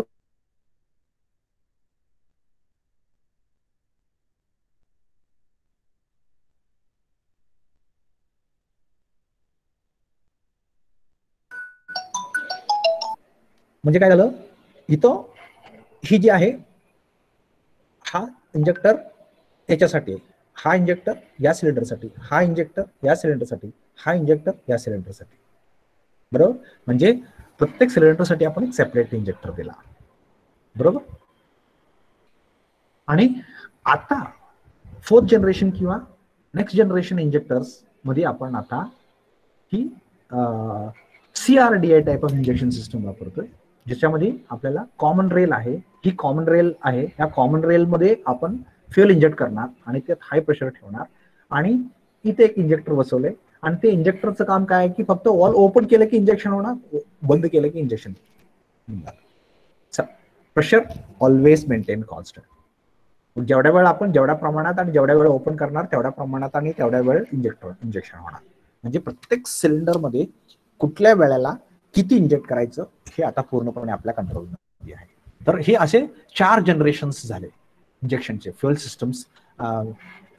ही पहिल्या फर्स्ट जनरेशन ज्याच्यामध्ये आपण कार्बोरेटर वापरत होतो, कार्बोरेटर सगळं मॅनिप्युलेट करत होता आणि ते जे काय सप्लाय मिक्सर सप्लाय करेल तो इंजिनला जात होता. इथं काय केलं, कार्बोरेटरला खूप प्रॉब्लेम असल्यामुळं कार्बोरेटरचा प्रॉब्लेम आपण ओव्हरकम करण्यासाठी एक इंजेक्टर वापरला. म्हणजे आता कुठल्या वेळेला किती फ्युएल इंजेक्ट करायचं हे आपण ठरवणार आहे. इथं काय केलं, वेगळ्या वेगळ्या सिलेंडरला वेगळ्या वेगळ्या प्रमाणात मिक्सर मिळत होतं, ती ओव्हरकम करण्यासाठी सेपरेट इंजेक्टर प्रत्येक सिलेंडरला दिला. इथं काय केलं, इथं त्याच्याही पुढे गेलो आणि आता काय केलं, प्रत्येक सिलेंडरमध्ये प्रत्येक क्षणाला म्हणजे वेळ आणि क्वांटिटी हे आता आपण दोन्ही आपल्या कंट्रोलमध्ये आणले. इथं कंटिन्युअस फ्युअल सप्लाय आहे. मग किती वॉल ओपन करायचं आणि किती वेळ ओपन करायचं ह्याच्यावरती कुठल्या सिलेंडरमध्ये किती फ्युअल आणि कधी सप्लाय करायचं ह्याचा पूर्ण कंट्रोल आपल्या हातात आला. हा झाला फोर्थ जनरेशन किंवा आत्ताचं जे CRDI common rail direct injection system मध्ये जी प्रिन्सिपल वापरलं ती ही आहे. तर अशा प्रकारे आपल्याला 4 जनरेशन आपल्याला फ्युअल इंजेक्शनचे आहेत. मग इथं काय येतं, ह्या फ्युअल सप्लाय सिस्टम मध्ये एक ECU असतो, इलेक्ट्रॉनिक कंट्रोल युनिट असतो. आणि त्या इलेक्ट्रॉनिक कंट्रोल युनिटमध्ये आपण काय करतो, एक प्रोग्राम फीड केलेला असतो.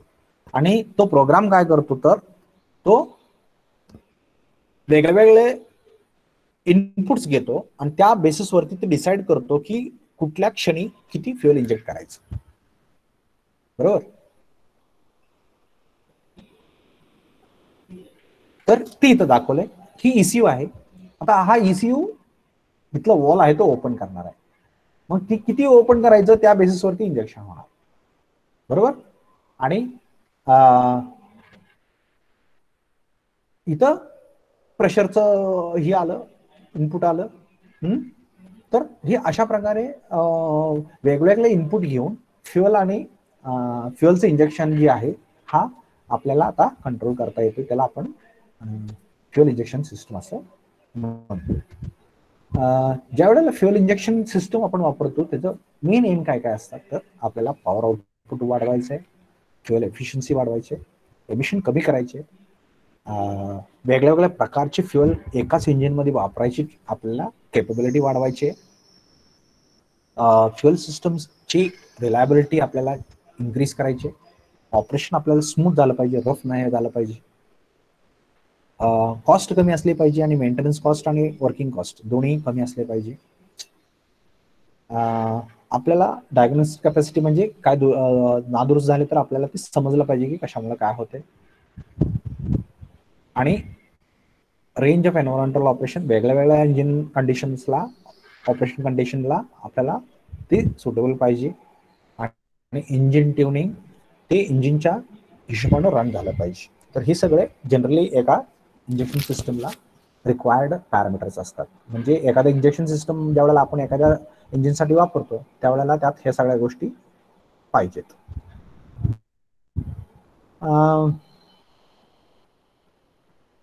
इंजेक्शन सिस्टम आपण 2 प्रकारामध्ये कॅटेगराईज करतो, एक सिंगल पॉइंट इंजेक्शन सिस्टम आणि मल्टी पॉइंट इंजेक्शन सिस्टम. आपण थ्रोटलमध्ये थ्रोटल बॉडी इंजेक्शन ज्या वेळेला वापरतो त्यावेळेला आपण त्याला सिंगल पॉइंट इंजेक्शन सिस्टम असं म्हणतो. आणि त्याच्या व्यतिरिक्त आपण त्याला जी इंजेक्शन सिस्टम वापरतो त्यावेळेला म्हणजे ज्या वेळेला थ्रोटलमध्ये आपण इंजेक्ट करतो, थ्रोटल कशी इंजेक्ट करतो त्यावेळेला आपण त्याला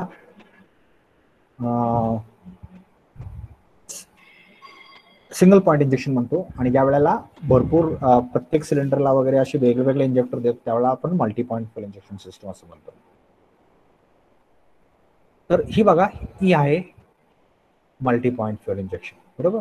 ही बघा या सिलेंडरसाठी एक, या सिलेंडरसाठी एक, या सिलेंडरसाठी एक, या सिलेंडरसाठी एक, या सिलेंडरसाठी एक, या सिलेंडरसाठी एक असे वेगवेगळे इंजेक्टर्स आपण वापरतो. बरोबर. तर ह्याला आपण multi point fuel injection system असं म्हणतो. इथं तुम्हाला दिसतंय बघा. बरोबर. 1 2 3 4 असे वेगवेगळे इंजेक्टर्स वापरले प्रत्येकासाठी वेगवेगळे. आणि इथे एक कोल्ड स्टार्ट सिस्टम आहे. ही कोल्ड स्टार्टचा हे आहे. म्हणजे कोल्ड स्टार्टमध्ये एअर गरम करायसाठी इथं एक ग्लो प्लग वापरलेला आहे. तो कन्फ्यूज करू नका कारण हा ग्लो प्लग आहे, हा हीटिंग सिस्टम आहे. एअर आतमध्ये ज्यावेळेला थंड असते त्यावेळेला ते गरम करायसाठी हा ग्लो प्लग वापरला जातो. जेणेकरून थंड हवा आतमध्ये गेले की पेटणार नाहीये, इंजिन चालू होणार नाहीये. आणि तो प्रॉब्लेम अवॉइड करण्यासाठी आपण इथे ग्लो प्लग वापरून एअर गरम करतो. आणि ती गरम हवा पुढे गेली की आपल्याला सप्लाय आपल्याला एअर फिल्टर जसं पाहिजे तसं मिळणार आहे. थ्रोटल बॉडी इंजेक्शन मध्ये आपल्याला इथं थ्रोटल बॉडी इंजेक्शन. बरोबर. इथे एक इंजेक्टर बसवलाय आणि इथं मिक्सर तयार झालं आणि तीच मिक्सर सगळ्या सिलेंडरला वाटप होणार. त्याला थ्रोटल बॉडी इंजेक्शन असं म्हणतो. ही in general air induction system अशी असते, इकडे एअर येते, एअर फिल्टर होऊन इनटेक मॅनिफोल्ड मध्ये येते, ECU मधून ठरवल्या प्रमाणात फ्युएल इंजेक्ट होते आणि ते मिक्सचर इंजिन सिलेंडरमध्ये जाते. मल्टी पॉइंट फ्युएल इंजेक्शन, आता थ्रोटल बॉडी इंजेक्शन आणि म्हणजे सिंगल पॉइंट इंजेक्शन आणि मल्टी पॉइंट इंजेक्शन. तर मल्टी पॉइंट इंजेक्शन मध्ये दोन प्रकार आहेत, हे प्रॅक्टिकल दोन प्रकार आहेत. मार्केटमध्ये जे असलेले जे आहेत ते दोन प्रकार आहेत जनरली, हे जनरलाइज्ड आहे बरं का. तर एक DMPFI आहे आणि एक LMPFI आहे. तर DMPFI मध्ये काय करतो आणि LMPFI मध्ये काय करतो. The main input signal are the intake manifold pressure, engine speed and flow volume of air. हे तीन पॅरामीटर आपण ECU ला देतोय आणि त्या हिशोबाने आपण एअर फ्युएल रेशो कंट्रोल करतो. मग त्याला आपण DMPFI म्हणतो. कुठले कुठले parameter, manifold pressure, intake manifold, manifold म्हणजे इनटेक मॅनिफोल्ड, इंजिनचं intake manifold, intake manifold pressure, engine speed आणि फ्लो व्हॉल्यूम, एअर फ्लोचं व्हॉल्यूम. ह्या तीन पॅरामीटर आपण ECU ला देतो आणि त्या प्रकारे एअर फ्युएल रेशो कंट्रोल करतो. आणि LMPFI मध्ये काय करतोय, एअर फ्लो रेट, इथं व्हॉल्यूम नाहीये, एअर फ्लो रेट आपण सिग्नल देतोय, इंजिन स्पीड, हे दोन पॅरामीटरवरती आपल्याला ECU ला देऊन आपण इथं एअर फ्युएल रेशो कंट्रोल करणार आहे. बरोबर. Both the system mentioned about sends information to respective ECUs. दोन्ही सिस्टम मध्ये आपल्याला सिग्नल ECU लाच द्यायचं आहे, म्हणजे बाकी सगळी सिस्टम सेमच राहणार आहे. फक्त फरक काय राहणार आहे, इथं एका ह्याच्यामध्ये आपण एक मॅनिफोल्ड प्रेशर दिलाय आणि दुसऱ्या ह्याच्यामध्ये एअर फ्लो रेट दिलाय. एकामध्ये मॅनिफोल्ड प्रेशर देतोय आणि दुसऱ्या ह्याच्यामध्ये एअर फ्लो रेट देतोय. आणि हे दोन, हा फक्त पॅरामीटरचं व्हेरिएशन झालं आणि त्या बेसिसवरती ती how much fuel has to be injected calculate करते ECU. ओके. आणि त्या बेसिसवरती आपण हे ठरवणार आहे की ती कुठली टाईप आहे. तर जर intake manifold pressure based system असेल तर त्याला आपण DMPFI म्हणतो आणि air flow rate based system असेल तर आपण त्याला LMPFI असं म्हणतो. तर ही तुमची DMPFI आणि इथं LMPFI. तर इथं तुम्हाला सरळ सरळ दिसेल, इथं काय म्हटलंय, इनटेक मॅनिफोल्ड प्रेशर सेन्सर. बरोबर. इथं एअर व्हॉल्यूम म्हणजे एअर फ्लो रेट सेन्सर. तर एअर फ्लो रेट सेन्सर इथं दिलाय सिग्नल, इथं मॅनिफोल्ड प्रेशर सेन्सर दिलाय ECU ला. हाच फरक आहे, बाकी सगळं सेम आहे. बाकी सगळं सेम आहे. म्हणजे इथं प्रेशर बेस्ड सिस्टम आहे आणि इथं air flow rate based system आहे. बाकी इंजिन स्पीड येतंय, इथं पण इंजिन स्पीड येतंय, बाकी सगळ्या पॅरामीटर्स जी काही आपण ECU ला देतो ती सेम आहे. फक्त एका केसमध्ये आपल्याला मॅनिफोल्ड प्रेशर आपण सेन्स करून त्या बेसिसवरती फ्युएल इंजेक्शन कंट्रोल करतोय, इथं एअर फ्लो रेट बेसवरती कंट्रोल करतोय. Advantages of injection system. तर engine requires different air fuel ratio, different operating conditions like idling, part load, acceleration. This system satisfies all conditions and provides required air fuel ratio at different conditions, resulting in best performance. प्रत्येक कंडिशनला आपल्याला त्या त्या कंडिशनला जसं पाहिजे तशा प्रकारे आपण फ्युएल सप्लाय करू शकल्यामुळं आपल्याला परफॉर्मन्स चांगला मिळतो. कशामध्ये, पेट्रोल इंजेक्शन सिस्टम मध्ये. वेंचुरी लागत नाहीये, त्यामुळं वेंचुरीमध्ये ऍक्च्युली काय केलं आपण, एअर फ्लो रिस्ट्रिक्ट केला. म्हणजे जी काय फ्लोचं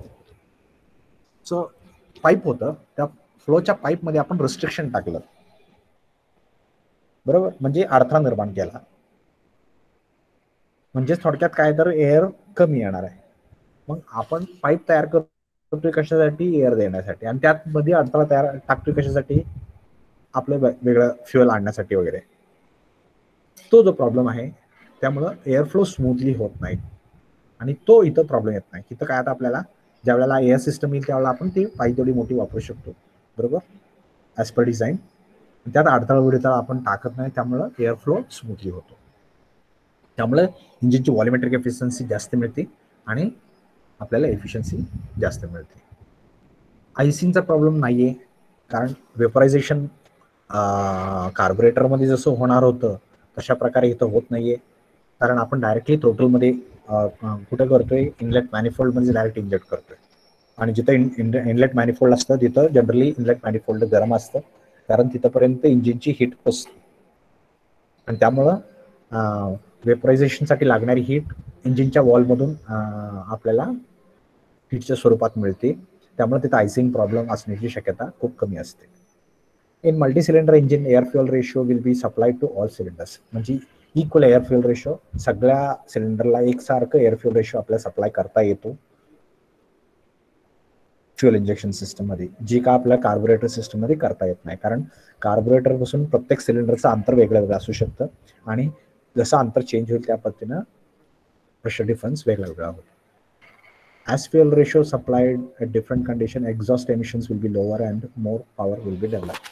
एकाच वेळेला आपल्याला जास्त पॉवर सप्लाय आणि लो एमिशन्स पॉसिबल आहे कशामध्ये, जर आपल्याला पेट्रोल इंजेक्शन वापरलं. कारण ज्या वेळेला आपल्याला जास्त फ्युअल पाहिजे त्यावेळेला आपण जास्त फ्युअल इंजेक्ट करणार आणि ज्या वेळेला कमी फ्युअल पाहिजे त्यावेळेला कमी फ्युअल इंजेक्ट करणार. परंतु आपल्याला कार्बोरेटरमध्ये काय होत होतं, ॲक्सिलेटर वाढवला की मिक्सचर रिच होत होता. मग ते करण्यासाठी कॉम्पन्सेट करण्यासाठी कॉम्पन्सेटिंग डिव्हायसेस वापरले. हाईट इंजिनची हाईट वाढली, लोकेशन प्रमाणे हाईट वाढली की मिक्सचर रिच होत होता. मग ते परत करण्यासाठी परत आणखी दुसरी सिस्टम वाढली. असे भरपूर कॉम्प्लिकेशन्स कार्बोरेटर सिस्टममध्ये आहेत, जे काही तर नाही आहेत. As required air fuel ratio supplied to a different condition, exhaust emissions will be lower. Exhaust emissions त्यामुळे कंट्रोल करता येतात आणि आपल्याला पॉवर सुद्धा जास्त मिळते. BSFC ब्रेक स्पेसिफिक फ्युअल कन्झम्पन्स, हे चॅप्टर नंबर 7 मध्ये तुम्ही शिकलेला आहात. तर ती BSFC आपल्याला चांगले मिळते इन केस आपण पेट्रोल इंजेक्शन सिस्टम वापरतो. आणि डिसएडव्हान्टेजेस काय काय आहेत पेट्रोल इंजेक्शनचे, तर हाय इनिशियल कॉस्ट जास्त असते. इलेक्ट्रॉनिक कॉम्पोनंट्स आहेत, त्याचं मेंटेनन्स करणं आपल्याला अवघड जातं. मेंटेनन्स करायला आपल्याला स्किल्ड माणसं पाहिजे तरच मेंटेनन्स करता येतं, म्हणजे मेंटेनन्स करणं सोपं नाही आहे, कारण प्रॉब्लेम रेक्टिफाय करणंच अवघड आहे. कारण हे ह्या गोष्टींची जी बेसिक्स आहे, हे ज्याला समज आहे तोच ही या सगळ्या गोष्टी करू शकतो.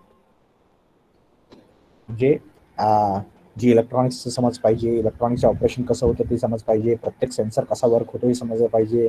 ते सेन्सरचं ऑपरेशन माहीत असेल तर ते सेन्सरमध्ये काय प्रॉब्लेम येतो किंवा ते कशामुळे येतो आणि तो आल्यानंतर त्याचा काय परिणाम होऊ शकतो, या सगळ्या गोष्टी समजू शकतात.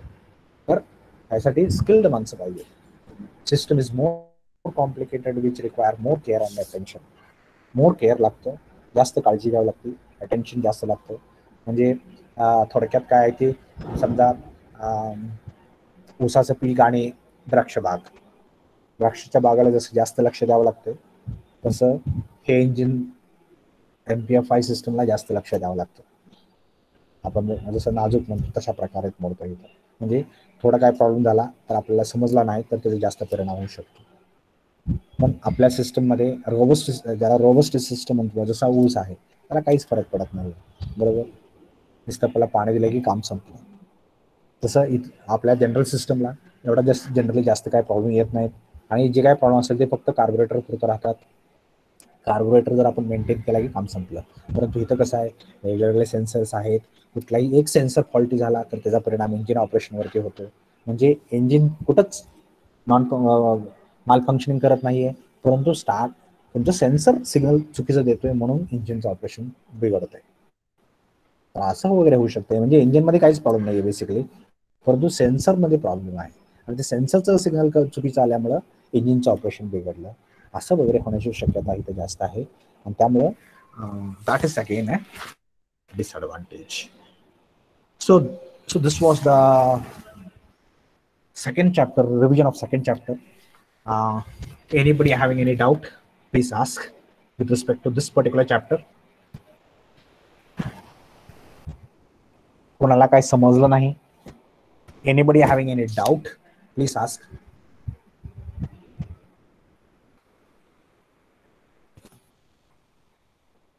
Anybody having any doubt?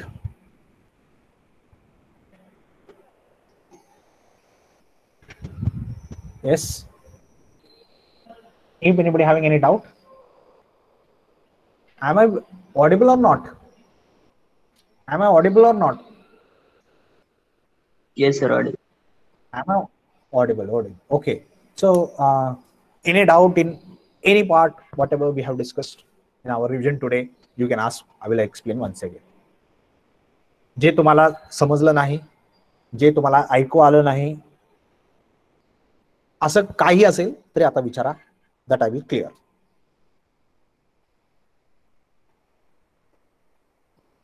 Over to you for doubts.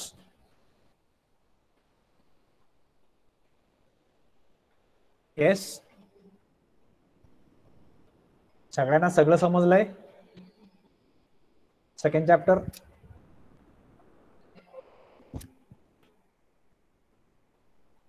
Second chapter सगळं समजलं का? आता ह्यातला calculation of air fuel ratio आणि हा न्यूमेरिकल पार्ट आहे, हा सर घेतलाय, ती सर रिवाइज करतील. बरोबर.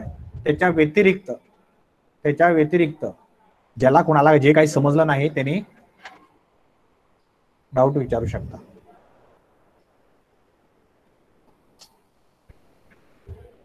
कुठलाही पार्ट तुम्हाला ऐकू आला नाही, समजला नाही, असं असेल तर तुम्ही मला विचारू शकता. I will explain once again.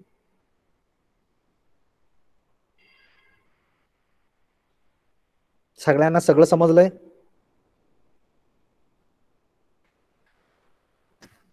कारण ध्यानात ठेवा, आता आपल्याला फायनल एक्झाम जवळ आले. अजून ती फायनल एक्झाम कशा स्वरूपाची असेल, थेरॉटिकल असेल, एमसीक्यू असेल, याची अजून पूर्ण आयडिया नाहीये. शक्यता एमसीक्यूची आहे असं वाटतंय, परंतु कदाचित, कारण आता हळूहळू ओपन होतंय. मग ओपन होतंय म्हटल्यानंतर आता बाकीच्या पण बघितलं तर तुम्ही बऱ्याच एक्झाम सध्या होत आहेत. मग ते एक्झाम पुरतं कॉलेजमध्ये जाऊन एक्झाम द्यावं असं म्हणतात. त्यामुळे इथून पुढं कॉलेजमध्ये एक्झाम होण्याची सुद्धा शक्यता आहे. तर त्या दृष्टीनं तुम्हाला थेरॉटिकल म्हणजे डिस्क्रिप्टिव्ह आणि एमसीक्यू महत्वाचं आहे. तरी सुद्धा कशा प्रकारची एक्झाम होणार आहे हे माझ्यापेक्षा जास्त तुम्हाला तुमची सीसी आणि डीन स्टुडंट्स यांच्याकडून मेसेजेस येत राहतीलच. परंतु आपण डिस्क्रिप्टिव्ह आणि ऑब्जेक्टिव्ह दोन्ही प्रकारची तयारी ठेवायला पाहिजे. तर काही डाऊट असेल आतापर्यंत जी काही डिस्कस केलं त्याच्यामध्ये चॅप्टर नंबर 2 मध्ये, तर तुम्ही विचारू शकता.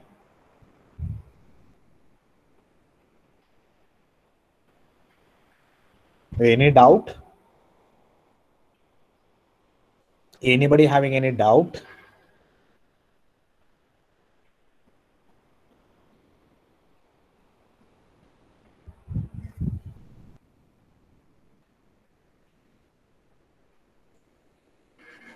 All the doubts are clear?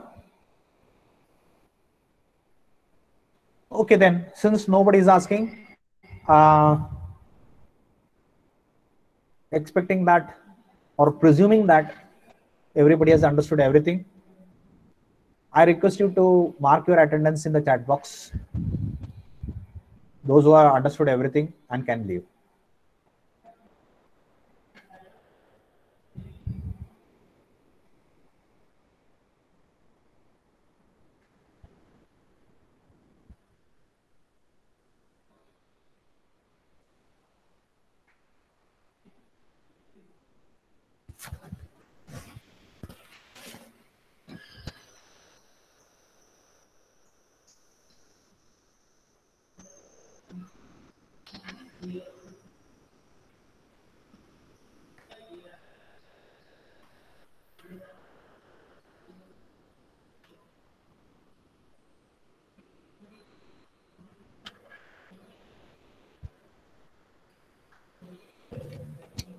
Anybody having any doubt, please ask.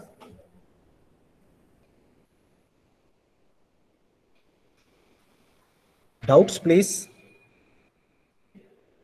In this particular chapter, related to carburetor, related to MPI system, related to mixture, related to SI fuel injection system, any part.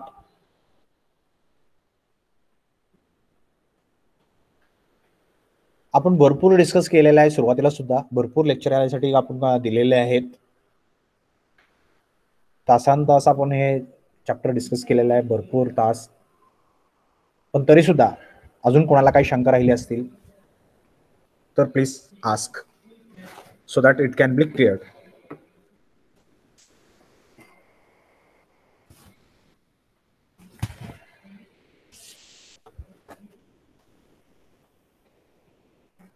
सगळ्यांना सगळं clear आहे okay thank you so that I hope we can stop.